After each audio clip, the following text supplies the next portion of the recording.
तुम्ही पाहता आहात महाराष्ट्र वाणी, जिथे तुम्हाला बातम्या पाहायला मिळतात. जनतेचा आवाज, राजकारण, समाजकारण, सामान्य लोकांचे प्रश्न, सुरक्षा, रोजगार, शेतकरी, व्यापार, विद्यार्थी या सर्वांवर प्रकाश टाकणारे एकच न्यूज चॅनल महाराष्ट्र वाणी. काल मी एक एक्सपोर्टच्या माध्यमातून सातारा जिल्ह्यातील वाई तालुक्याजवळ एमडी ट्रकचा साठा मुंबई पोलिसांनी पकडल्याची माहिती आली होती आणि ती मी आपल्यासमोर मांडली. माझ्या माहितीप्रमाणे हे गाव माननीय आताचे उपमुख्यमंत्री एकनाथजी शिंदे साहेबांचं जे गाव आहे दरेगाव याच्या जवळ हे गाव आहे. माझ्या माहितीप्रमाणे, मला जास्त तिथला भूगोल माहिती नाही. आणि या ठिकाणी मुंबई पोलिसांनी कारवाई केली. मुंबई पोलिसांना तिथं जाऊन तिथला फुगावा लागतो, पण सातारा पोलिसांना माहिती नव्हती. सगळ्यात मोठं भयान. आणि ही बातमी कळाली की या ठिकाणी मुंबई पोलीस ज्यावेळेस धाड टाकत होते, काही स्थानिक लोक आजूबाजूच्या गावातले या ठिकाणी त्यांनी या सरकारी कामात अडथळा आल्याची माहिती, परंतु पोलिसांनी अजून याविषयी कोणती कारवाई, कोणताही गुन्हा दाखल केला. जर स्थानिक लोक आणि त्याच्यात पोलिसांनी थातूरमातूर कारवाई केली दिसती. बंगालच्या लोकांना अटक केली. पश्चिम बंगालचे लोक काम करणारे तिथे, परंतु प्रत्यक्षात त्यांना कामाला आणणारे कोण आणि कामाला लावणारे कोण हा प्रश्न गृह खात्याला पडलेला नाही का?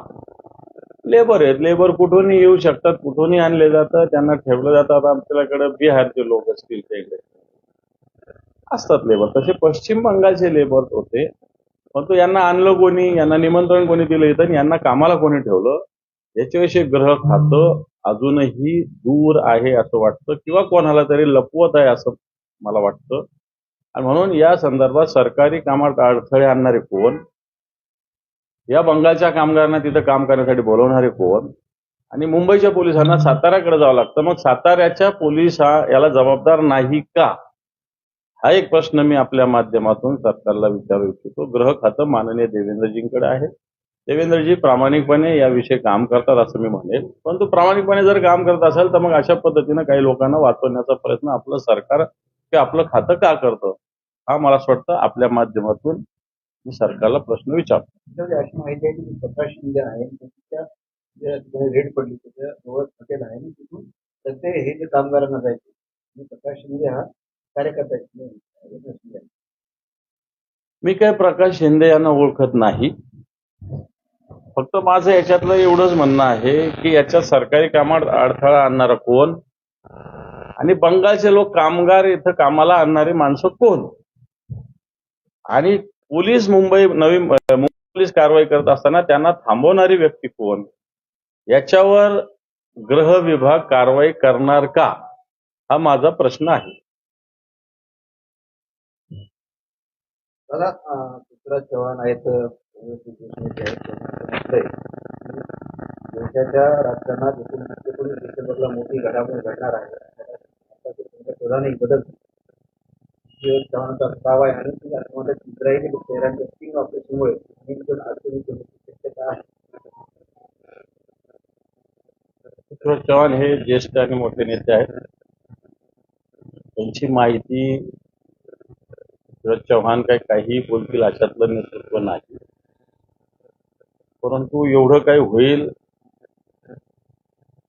असं त्यांचं जे मत आहे, मग याच्याविषयी माझ्याकडे तरी कोणती माहिती नाही. जे विरोधी पक्ष नेते होता अधिवेशनात झाला, अजून अधिवेशन संपायला आजचा दिवस बाकी आहे.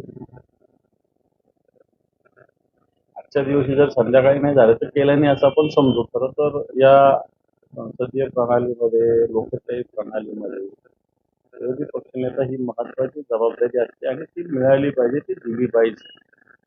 राज्य सरकार किंवा विधानसभा अध्यक्ष किंवा विधिमंडळ सभापती कोणाच्या दबावाखाली काम करतात, खरं तर यांनी रामशास्त्री प्रभूंची भूमिका निभावली पाहिजे. परंतु मला असं वाटतं तेही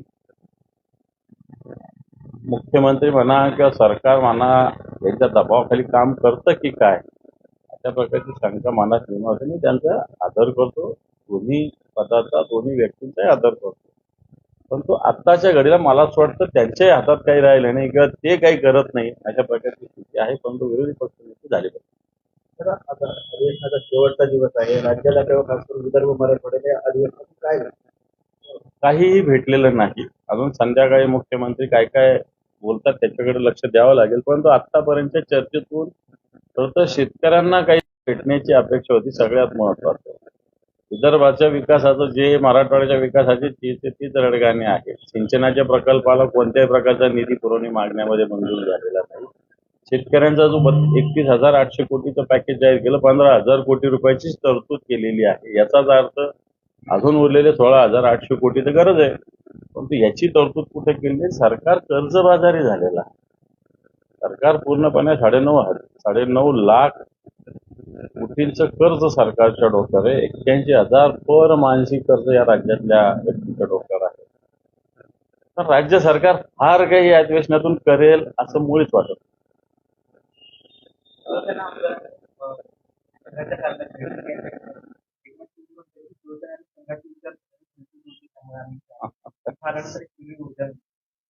संघाची विचारसरणी काय गद्दारीची आहे?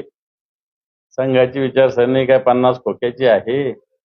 संघाची विचारसरणी काय संजय शिरसाट दळवी सारखे पैशाच्या नोटा जमा करण्याची आहे? संघाचे विचार काय बिवलकर सारख्या राष्ट्रविरोधी लोकांची जमीन त्याच्या नावावर करण्याची आहे?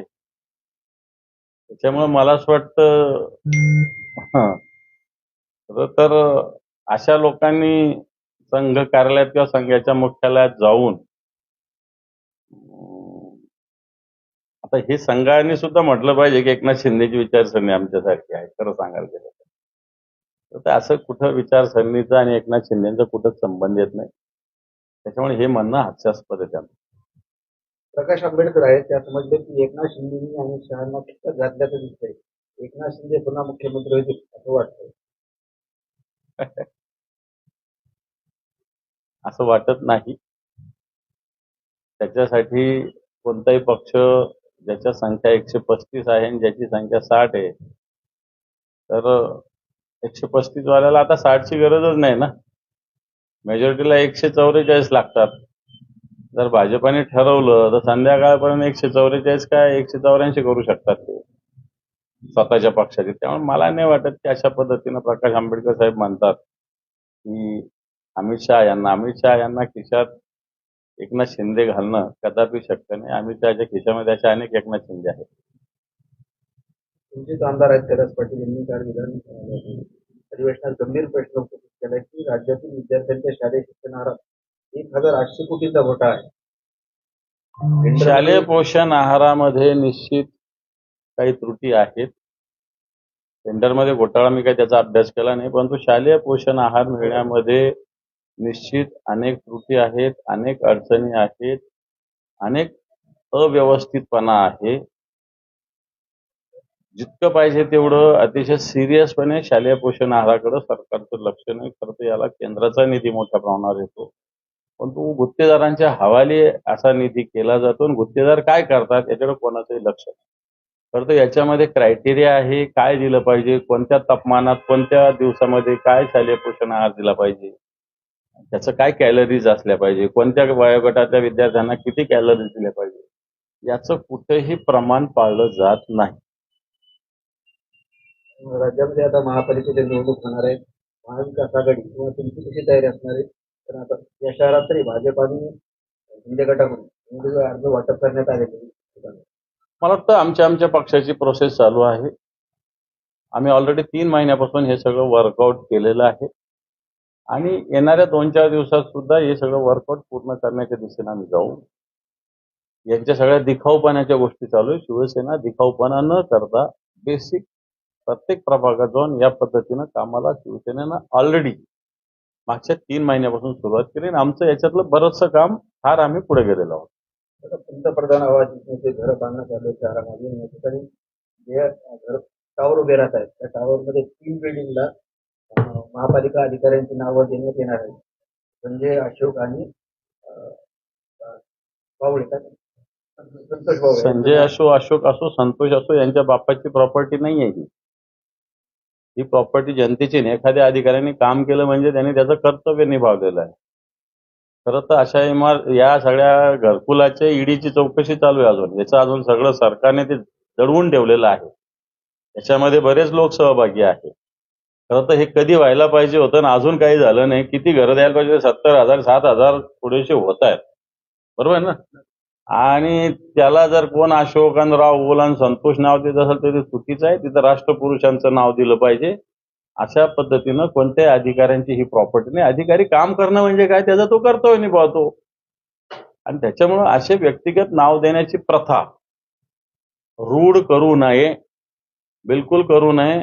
जनता त्याला विरोध करेल. तुम्ही तुमचं घरकुल पूर्ण करा. तुमचा आम्ही आदर करू, सत्कार करू, शॉल श्रीफळ देऊ, एखादं रिवॉर्ड देऊ. पण तू नाव वगैरे महापुरुषांचंच दिलं पाहिजे. असं कोणाचं व्यक्तिगत नाव नाही दिलं पाहिजे.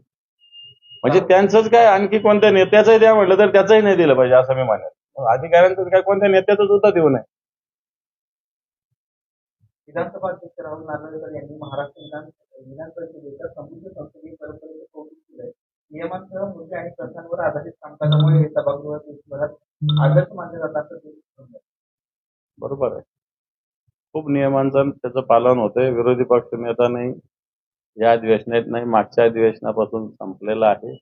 आणि हे आदर्श पालन आधीच्या विषयी ते बोलत असेल तर ते सत्य आहे. पण आताच्या विषयी वर्तमान विषयी बोलत असेल तर ते असत्य आहे. थँक्यू. शालेय पोषण म्हणाला तुम्ही.